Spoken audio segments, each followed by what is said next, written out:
Good afternoon. એકાઉન્ટની અંદર બીજા ભાગમાં આપણે એક થિયરિકલ ચેપ્ટર છે અનામત અને જોગવાઈ, ખાલી થિયરી છે અંદર એની આપણે ચર્ચા કરતા હતા. તો ખાસ કરીને વાત કરી તો જોગવાઈની પહેલાં એક વાત કરી હતી, જોગવાઈ કોને કહેવાય.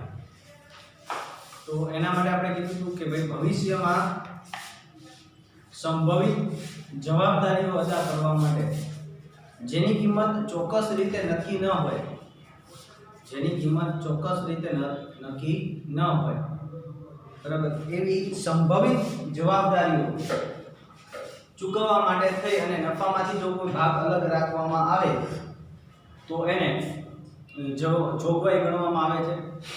જોગવાઈની અંદર ખાસ કરીને આપણે કીધું કે ભાઈ એમાં ગાલખાત અનામત, પછી ઘસારા ફંડ, કારીગર, નફા ભાગ ભંડોળ, બરાબર, આ બધું જે છે એ જોગવાઈ છે. એના લક્ષણો પણ આપણે જોયા કે એક તો નફા નુકસાન ખાતામાંથી ઊભી કરવામાં આવે, એટલે કે જોગવાઈની રકમ જે છે એ નફા નુકસાન ખાતેથી લેવામાં આવે. કયા ખાતેથી લેવામાં આવે? નફા નુકસાન ખાતેથી. યાદ રાખજો, જોગવાઈ જે છે એ કયા ખાતેથી લેવામાં આવે છે. બહુ મોસ્ટ ટાઈમની ક્વેશ્ચન છે કે જોગવાઈ જે છે એની રકમ કયા ખાતેથી ઊભી કરવામાં આવે, આવી રીતે પૂછાય છે. તો જોગવાઈ જે છે એ નફા નુકસાન ખાતેથી ઊભી કરવામાં આવે છે. આ એક ખાસ યાદ રાખવાનું. ચોક્કસ હેતુ માટે, ચોક્કસ જવાબદારી માટે એ ઊભી કરવામાં આવે છે. એ વાત હતી જોગવાઈની. પછી આપણે અનામત ઉપર આવ્યા. તો અનામતમાં આપણે કીધું હતું ભાઈ અનામત જે છે એ શેના માટે? તો ધંધાની આર્થિક સદ્ધરતા વધારવા માટે. ધંધાની આર્થિક સદ્ધરતા જે છે એ વધે, બરાબર.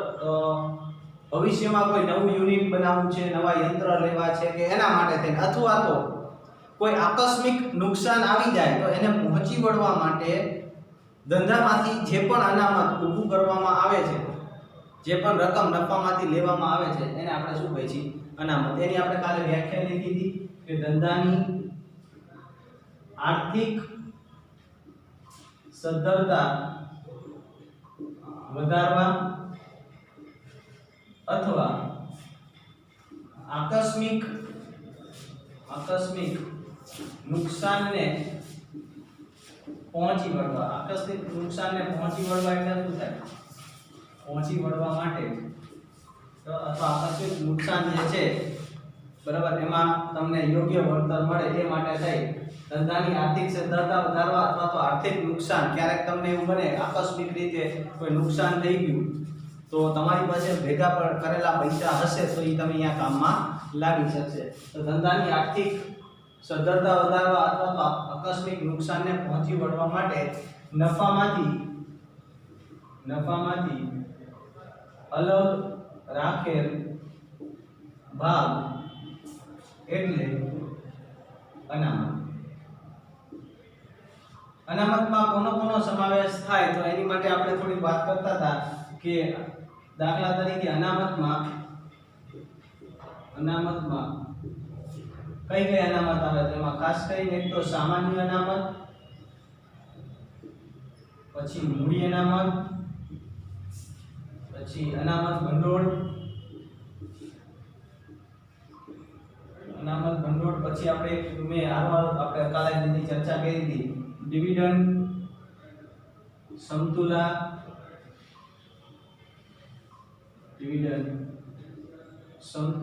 ભંડોળ,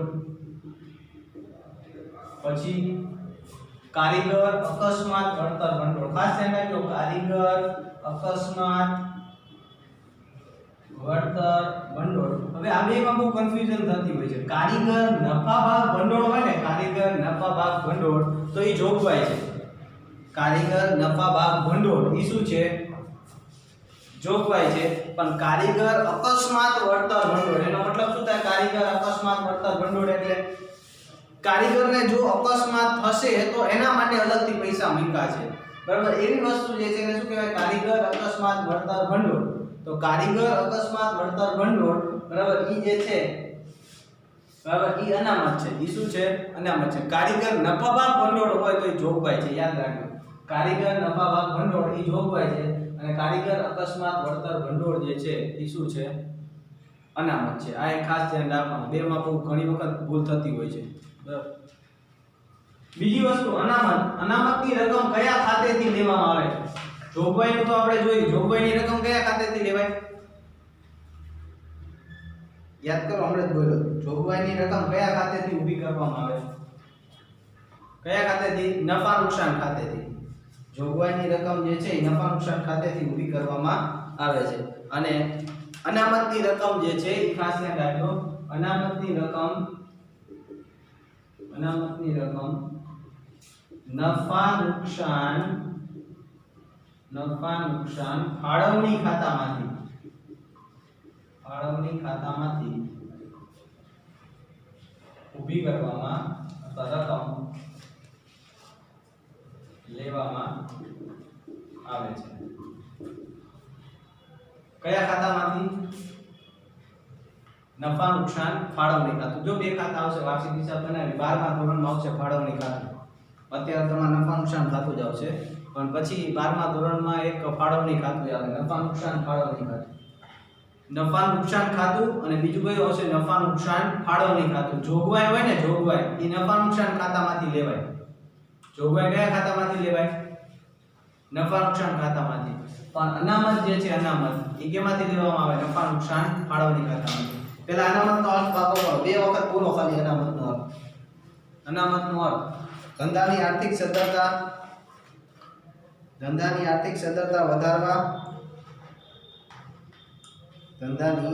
સદ્ધરતા વધારવા, તેમજ આકસ્મિક નુકસાનને પહોંચી વળવા માટે નફામાંથી અલગ રાખેલો ભાગ, એટલે એને શું કહેશું?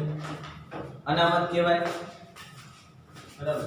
અનામત જે છે એમાં સામાન્ય અનામત, મૂડી અનામત ભંડોળ, મિડલ સંતુલા ભંડોળ, અકસ્માત વળતર ભંડોળ, બરાબર, આ બધાનો સમાવેશ થતો હોય છે.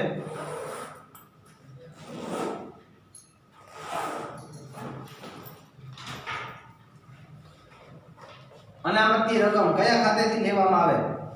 એ ખાસ ખબર હોવી જોઈએ. અનામતની રકમ કયા ખાતેથી લેવામાં આવે? નફા નુકસાન ફાળવણી ખાતામાંથી. આ ખાસ પૂછાય છે, MCQ માં પણ ઘણી વખત આવતું હોય છે કે ભાઈ અનામતની રકમ જે છે એ કયા ખાતેથી લેવામાં આવે છે.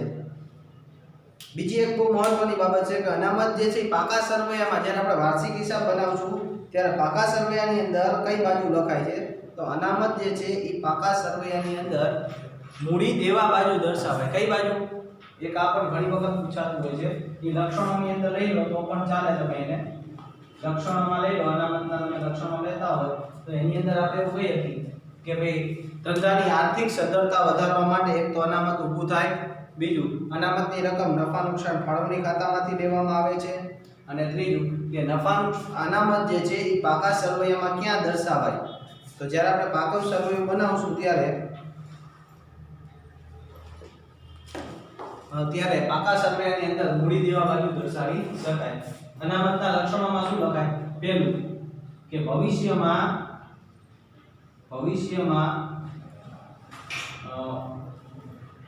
ધંધાની આર્થિક સદ્ધરતા માટે, ધંધાની આર્થિક સદ્ધરતા એટલે શું? પેલા એ ધંધાની આર્થિક સદ્ધરતા માટે કે આકસ્મિક નુકસાનને પહોંચી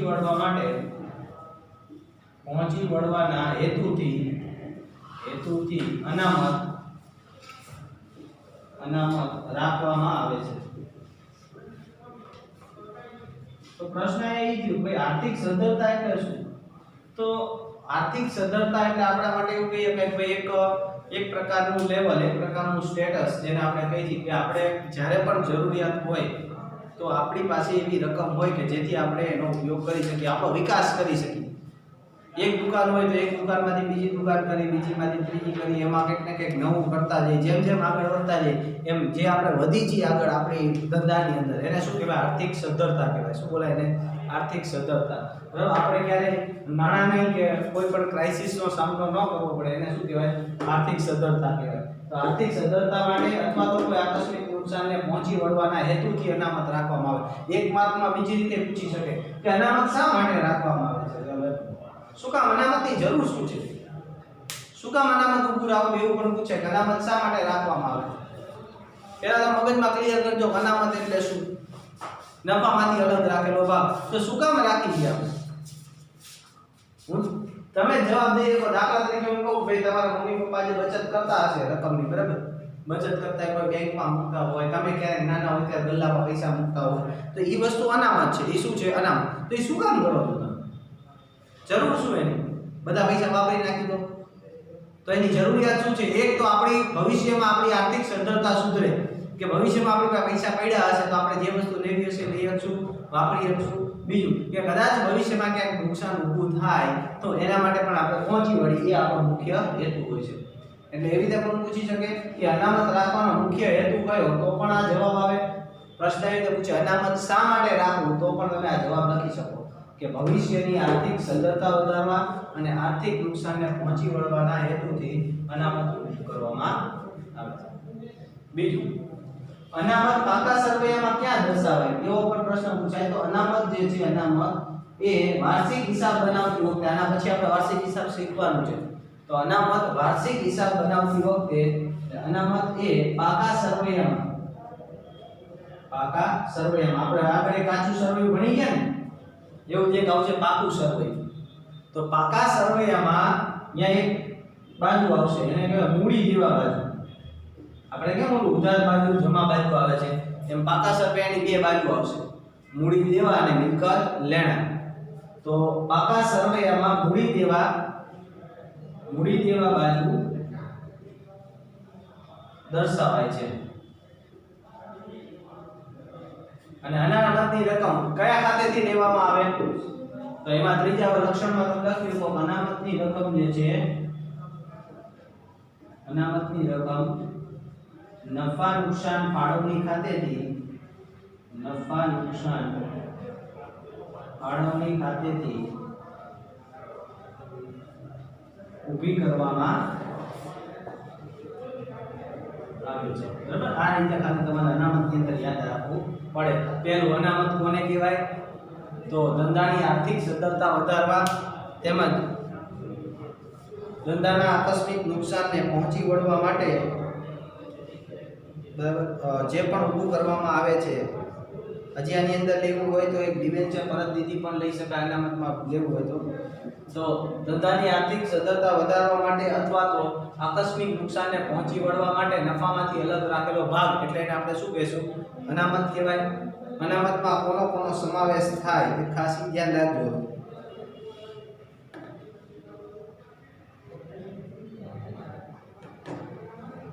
આમાં લખવું હોય તો તમે લખી શકો ડિબેન્ચર પરત નિધિ. એક લખવું હોય તો લખીએ કે અનામત જ છે ડિબેન્ચર પરત નિધિ. જેમ શેર હોય, શેર બહાર પાડે એવી રીતે કંપની ડિબેન્ચર પણ બહાર પાડતી હોય અને એના પૈસા જે છે અમુક સમય પછી તરત પરત કરવાના હોય. નિધિ એટલે ભંડોળ, નિધિનો બીજો મતલબ થાય ભંડોળ. તો ડિબેન્ચર પરત કરવા માટે, ડિબેન્ચરના નાણાં પરત કરવા માટે કંપની જે પૈસા રાખે છે એને ડિબેન્ચર પરત નિધિ અથવા તેનું બીજું નામ છે સિંકિંગ ફંડ. ધ્યાન રાખજો, સિંકિંગ ફંડ. ડિબેન્ચર પરત નિધિ અથવા એનું બીજું નામ શું છે? Sinking fund. એ પણ એક પ્રકારની શું છે? અનામત જ છે. સિંકિંગ ફંડ એટલે ડિબેન્ચર પરત નિધિ. ડિબેન્ચરના નાણાં પરત કરવા માટે જે ભંડોળ ઊભું કરવામાં આવે એને શું કહેશું આપણે? ડિબેન્ચર પરત નિધિ પણ કહે છે. બરાબર, એટલે આટલી વસ્તુ યાદ રાખજો. કઈ અનામતમાં આવી? અનામતની અંદર સામાન્ય અનામત, મૂડી અનામત, અનામત ભંડોળ, ડિબેન્ચર પરત નિધિ. એટલે એનું બીજું નામ શું છે? Sinking fund. ડિવિડન્ડ, સમતુલા ભંડોળ, કારીગર અકસ્માત, વળતર ભંડોળ વગેરેનો સમાવેશ થાય છે. વગેરેનો સમાવેશ થાય છે.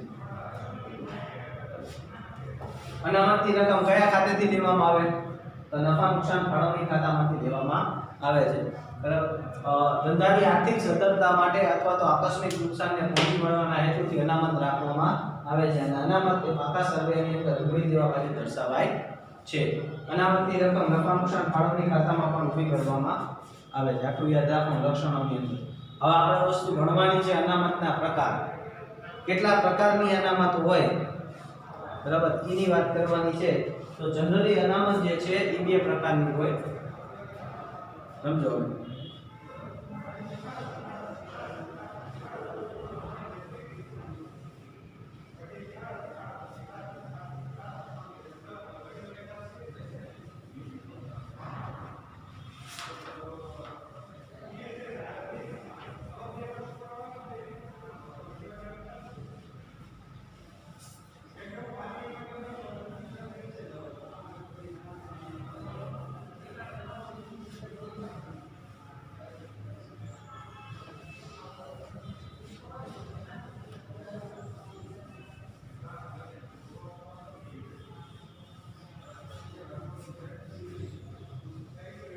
જો આપણે લઈ અનામતના પ્રકાર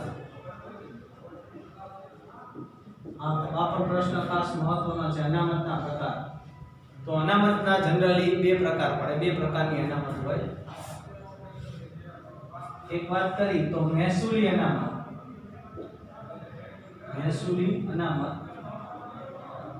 અને બીજી આવે મૂડી અનામત ये શું મહેસૂલી અનામત અને મૂડી તો તમે કે મહેસૂલી અને મૂડી આવો બે શબ્દ ક્યાં સાંભળેલો એવું કે મહેસૂલી હતો અનામત જવા તો પહેલા તો મહેસૂલી અને મૂડીની વાત નથી આપણે મહેસૂલી એક આવતું ખબર મહેસૂલી ખર્ચ મૂડી ખર્ચ મહેસૂલી આવક મૂડી આવક યાદ આવે છે ખર્ચના પ્રકારમાં ખર્ચના ત્રણ પ્રકાર આવે મહેસૂલી ખર્ચ મૂડી ખર્ચ અને પ્રસારિત મહેસૂલ ખર્ચ આવકના પણ બે પ્રકાર આવે પહેલા ચેપ્ટરમાં આપણે વાત કરી હતી આવકના પણ બે પ્રકાર એક મહેસૂલી આવક અને બીજું મૂડી આવક કોને કહેવાય મહેસૂલી અને મૂડી તો જો દરેક માટે એક સમાન છે દાખલા તરીકે મહેસૂલી ખર્ચ કઈ તો મહેસૂલી ખર્ચ એટલે શું તો જે ખર્ચ ધંધાની રોજબરોજની પ્રવૃત્તિઓમાંથી એટલે કે રેગ્યુલર જે પ્રવૃત્તિ જે છે આપણી એમાંથી જે ખર્ચ થતો હોય એવા ખર્ચને મહેસૂલી ખર્ચ કહેવાય પહેલા ચેપ્ટરમાં આપણે શીખ્યા દાખલા તરીકે તો માલની ખરીદી કરવી એ કાયમ કરવાનું આવે પગાર ચૂકવવો પગાર દર મહિને ચૂકવવો પડે ભાડું ચૂકવવું બરાબર આ જે ધંધાની રેગ્યુલર પ્રવૃત્તિ છે એમાંથી જો તમે કોઈ પણ ખર્ચો કરો તો એને મહેસૂલી ખર્ચ કહેવાય નિયમિત સ્વરૂપનો ખર્ચ હોય કેવો ખર્ચ હોય નિયમિત સ્વરૂપ બીજો આવે મૂડી ખર્ચ એટલે શું છે તો ધંધાની મિલકતની ખરીદી કરવા માટે ધંધામાં મિલકતની ખરીદી કરવા માટે કોઈ ખર્ચ કરી બરાબર તો એવો ખર્ચ જે છે એને કેવો ખર્ચ ગણાય છે મૂડી ખર્ચ ગણાય બરાબર એવી જ રીતે આવકમાં એ જ વસ્તુ છે કે ભાઈ રોજબરોજની પ્રવૃત્તિમાંથી જે આવક થતી હોય એવી આવકને મહેસૂલી આવક કહેવાય અને મિલકતના વેચાણથી જે આવક થતી હોય એવી આવકને શું કહેવાય મૂડી આવક કહેવાય તો આ તો આપણે ખર્ચ અને આવકની વાત કરી શેની વાત કરી મેં ખર્ચ અને આવક કે ભાઈ ધંધાની રોજબરોજની પ્રવૃત્તિમાંથી જે ખર્ચ થતો હોય એ મહેસૂલી ખર્ચ છે એવી રીતે રોજબરોજની આવક થતી હોય તે મહેસૂલી આવક છે અને ક્યારેક અનિયમિત સ્વરૂપે જે થતું હોય એ મૂડી છે તો જેમ ખર્ચ અને જેમ આવકની વાત કરી એમ ધંધાનો બે પ્રકારના નફા હોય ધંધાના કેટલા પ્રકારના નફા હોય બે એક મહેસૂલી નફો અને બીજું મૂડી નફો પણ મહેસૂલી નફો કોને કહેવાય મહેસૂલી નફાની વાત કરું છું હું પહેલા તો કે મહેસૂલી નફો કોને કહેવાય મહેસૂલી તો ધંધાની રોજબરોજની જે પ્રવૃત્તિ છે ધંધાનો જે મહેસૂલી આવક છે એમાંથી મહેસૂલી ખર્ચ બાદ કરતા જે રકમ વધે છે બરાબર ધંધાની રોજબરોજની જે પ્રવૃત્તિ છે ધંધાની રોજબરોજની નિયમિત સ્વરૂપની પ્રવૃત્તિમાંથી એટલે કે ખરીદ વેચાણમાંથી ખાસ કરીને વાત કરું પ્રવૃત્તિમાંથી એટલે ધંધાનું જે ખરીદ વેચાણ છે એમાંથી ધંધાનું જે ખરીદ વેચાણ થાય છે એમાંથી જે નફો થાય છે તો ધંધાની રોજબરોજની નિયમિત સ્વરૂપની જે પ્રવૃત્તિઓ જે છે એ પ્રવૃત્તિઓમાંથી જે નફો ઉદ્ભવે છે તે નફાને મહેસૂલી નફો કહેવાય શું કહેવાય મહેસૂલી નફો દાખલા તરીકે માલના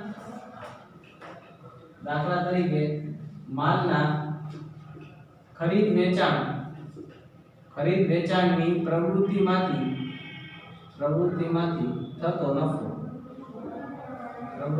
થતો નફો ઈ કેવો નફો ગણાય મહેસૂલી નફો કહેવાય તમે એમ થાય સાહેબ વાત મહેસૂલી અનામતની કરો મહેસૂલી નફો કાં સમજાવો અહીંયા તમે મહેસૂલી અનામત લીધી તમે સમજાવો મહેસૂલી નફા વિશે શું કહો કે ભાઈ જે રોજબરોજની પ્રવૃત્તિ છે ખરીદ વેચાણની ઈ પ્રવૃત્તિમાંથી જે નફો થાય એને શું કહેવાય મહેસૂલી નફો કહેવાય અને વાત મારી કેવી છે કે મહેસૂલી અનામત કોને કહેવાય તો મહેસૂલી નફામાંથી જે અનામત ઊભી થાય ને મહેસૂલી નફામાંથી આ મહેસૂલી નફો જે છે એમાંથી જે પૈસા અલગ મૂકી એને શું બોલાય મહેસૂલી અનામત કહેવાય એટલે એટલે મહેસૂલી અનામતની વ્યાખ્યા આખી શું થાય? તો મહેસૂલી અનામતની વ્યાખ્યા એવી રીતે થાય, આ મહેસૂલી નફો છે તો મહેસૂલી અનામત કોને કહેવાય? તો એના માટે એવું છે કે મહેસૂલી નફામાંથી જે અનામત ઊભી કરવામાં આવે છે એટલે કે જે નફો અલગ મૂકવામાં આવે છે, મહેસૂલી નફામાંથી જે નફો તમે અલગ મૂકો, મહેસૂલી નફામાંથી જે અનામત ઊભી કરવામાં આવે છે તે નફાને અથવા તે અનામતને મહેસૂલી અનામત કહે છે.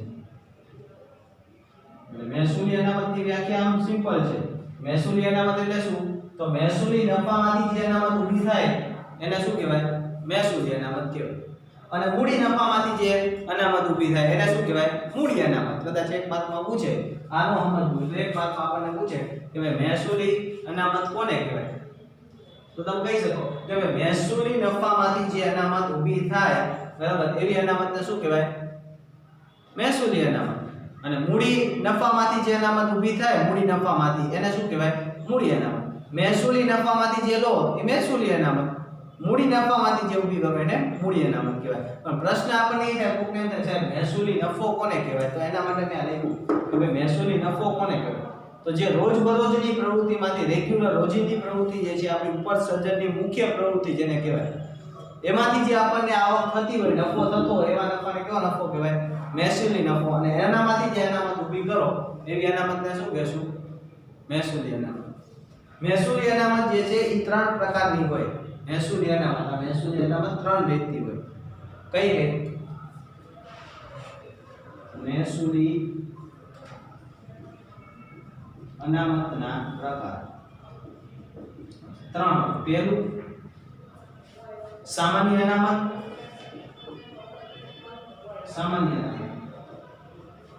બીજી આવે વિશિષ્ટ અનામત અને ત્રીજી આવે ગુપ્ત અનામત. સાવ ધંધા માટે કાયદેસર ગુપ્ત અનામત ઊભું કરવું એ ગુનો છે. ગુપ્ત અનામત ન રાખી શકાય. કાયદેસર ગુપ્ત અનામત ક્યારે એવું પૂછે એક માર્કમાં કે ગુપ્ત અનામત રાખવું એ ધંધા માટે યોગ્ય છે પણ ગેરકાયદેસર છે. ધંધા માટે સારી બાબત છે, ગુપ્ત અનામત રાખવું એ પણ ગેરકાયદેસર છે. એ કાયદેસર તમે ગુપ્ત અનામત ઊભું કરી શકો નહીં. ગુપ્ત અનામત વિશે આવશે એટલે હું તમને સમજાવીશ કે કેવી રીતે ગુપ્ત અનામત ઊભું થાય. બરાબર, ઊભું કરવાનું નથી. જનરલી કાયદેસર એવું કહે છે, કાયદો એવું કહે છે તમારે ગુપ્ત અનામત રખાય ને, એ ખોટું છે. નિયમોનો ભંગ કર્યો કહેવાય. જે સિદ્ધાંતો જે છે, જે તમને વાત કરી હતી ભાઈ એકાઉન્ટ જે છે આખું, બરાબર, એ સિદ્ધાંતો ઉપર રહેલું છે અને દરેકને શું રાખવા પડે? માન્ય.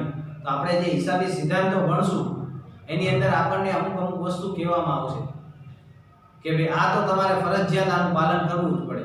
અને ગુપ્ત અનામત ઊભું કરો એટલે એકેય નિયમોનું પાલન થાય નહીં. એટલા માટે ગુપ્ત અનામત ધંધા માટે ઊભી કરવી એ ગેરકાયદેસર છે. ગુપ્ત અનામત રખાય નહીં. પણ શું છે એ તમને સમજાવું છું.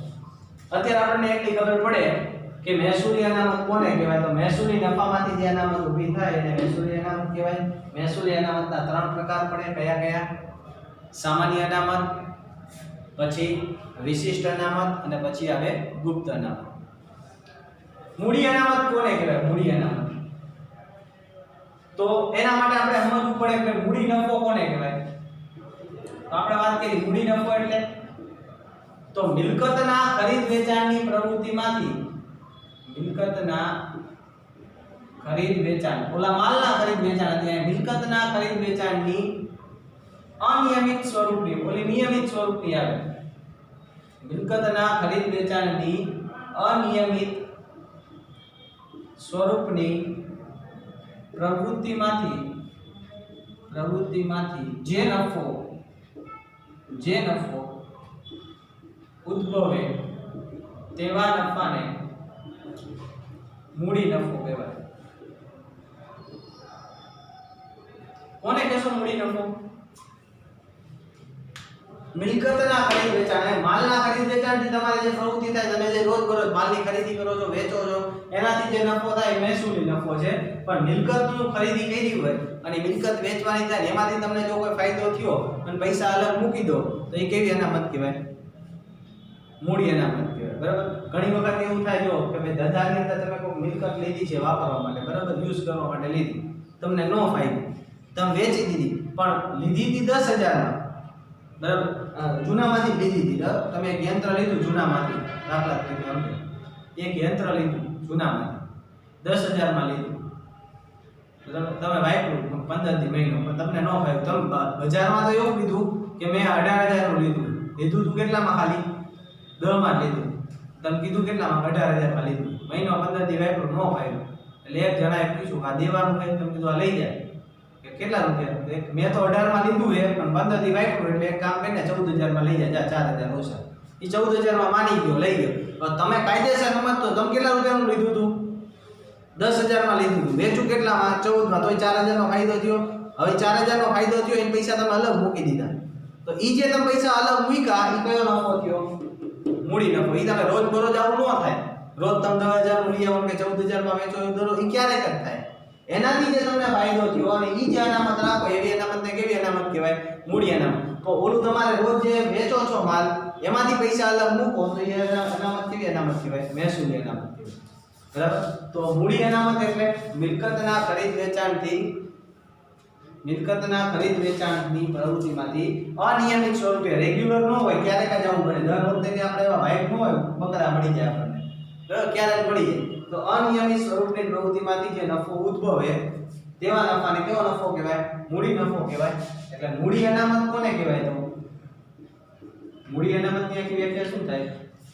તો મૂડી નફામાંથી જે અનામત ઊભી કરવામાં આવે છે તેવી અનામતને મૂડી અનામત કહે છે. બરાબર. આ વાત થઈ મહેસૂલી અનામતની, આ થઈ મૂડી અનામતની. કેટલી ચર્ચા કરી આપણે. સૌથી પહેલા અનામતનો અર્થ. બોલો, અનામતનો અર્થ કોઈ યાદ હોય? પેલા મને અનામતનો અર્થ કહો. બોલો, મનમાં બોલી એકાય ધંધા. આ અહીંયા ઘરમાં ઘરે બોલાય, ચિંતા નહીં. અનામતનો અર્થ યાદ છે? ધંધાની આર્થિક સદ્ધરતા વધારવા માટે તેમજ આકસ્મિક નુકસાનને પહોંચી વળવા માટે નફામાંથી અલગ રાખેલો ભાગ, એટલે એને શું કહેશું? અનામત. અનામતમાં કોણ કોણ આવે? કઈ અનામત આવે? મોઢે જેટલી યાદ રહે એટલી બોલવાની. કઈ આવે? એક તો સામાન્ય અનામત, પછી મૂડી અનામત, પછી અનામત ભંડોળ, પછી ડિવિડન્ડ સમતુલા ભંડોળ, ડિબેન્ચર પરત નિધિ, એનું બીજું નામ ડિબેન્ચર પરત નિધિનું બીજું નામ સિંકિંગ ફંડ. હવે આ બધી જે છે અનામત છે. મહત્વની વાત એ કે કાલખાત અનામત શું છે? અનામત છે કે જોગવાઈ? બોલવા. કાલખાત અનામત એ અનામત છે કે જોગવાઈ? કાલખાત અનામત એ અનામત છે કે જોગવાઈ? તમને બોલ્યા કાલખાત અનામત ને પાછું પૂછો. કાલખાત અનામત જોગવાઈ છે. કાલખાત અનામત શું છે? જોગવાઈ છે, અનામત નથી. બીજું, જોગવાઈ શેમાંથી ઊભી થાય? જો આ પ્રશ્ન આવશે આખો, હું તમને તફાવત જ સમજાવું છું આખું. બરાબર. જોગવાઈ શેમાંથી ઊભી થાય? નફા નુકસાન ખાતામાંથી લેવામાં આવે. શેમાંથી લેવામાં આવે? નફા નુકસાન. તો અનામત શેમાંથી લેવામાં આવે? નફા નુકસાન ફાળવણી ખાતામાંથી. યાદ રાખજો. ફરીથી એક વખત મારી હારવાર બોલો, 2-3 વખત બોલશો તો શબ્દ તમને ઓળખાશે. નકર તમને નફા નુકસાન ફાળવણી ખાતું બોલતા જ દેવાનું. 2-3 વખત બોલો તો યાદ રહી જાય. જોગવાઈ નફા નુકસાન ખાતેથી, બોલો મારી આગળ, જોગવાઈ નફા નુકસાન ખાતેથી ઊભી કરવામાં આવે છે. જોગવાઈ ક્યાંથી ઊભી થાય? નફા નુકસાન ખાતેથી ઊભી કરવામાં આવે છે. અને પછી અનામત નફા નુકસાન ફાળવણી ખાતેથી ઊભી કરવામાં આવે છે. બરાબર. અનામતના લક્ષણો જોઈએ. અનામતના લક્ષણો કયા? પહેલું લક્ષણ અનામત ઊભું કરવાનો હેતુ પૂછે, અનામત ઊભું કરવાનો હેતુ કયો? તો ધંધાની આર્થિક સદ્ધરતા વધારવા કે આર્થિક નુકસાનને પહોંચી વળવાનો મુખ્ય હેતુથી અનામત ઊભી કરવામાં આવે છે. આ પહેલો એનો હેતુ છે. બરાબર.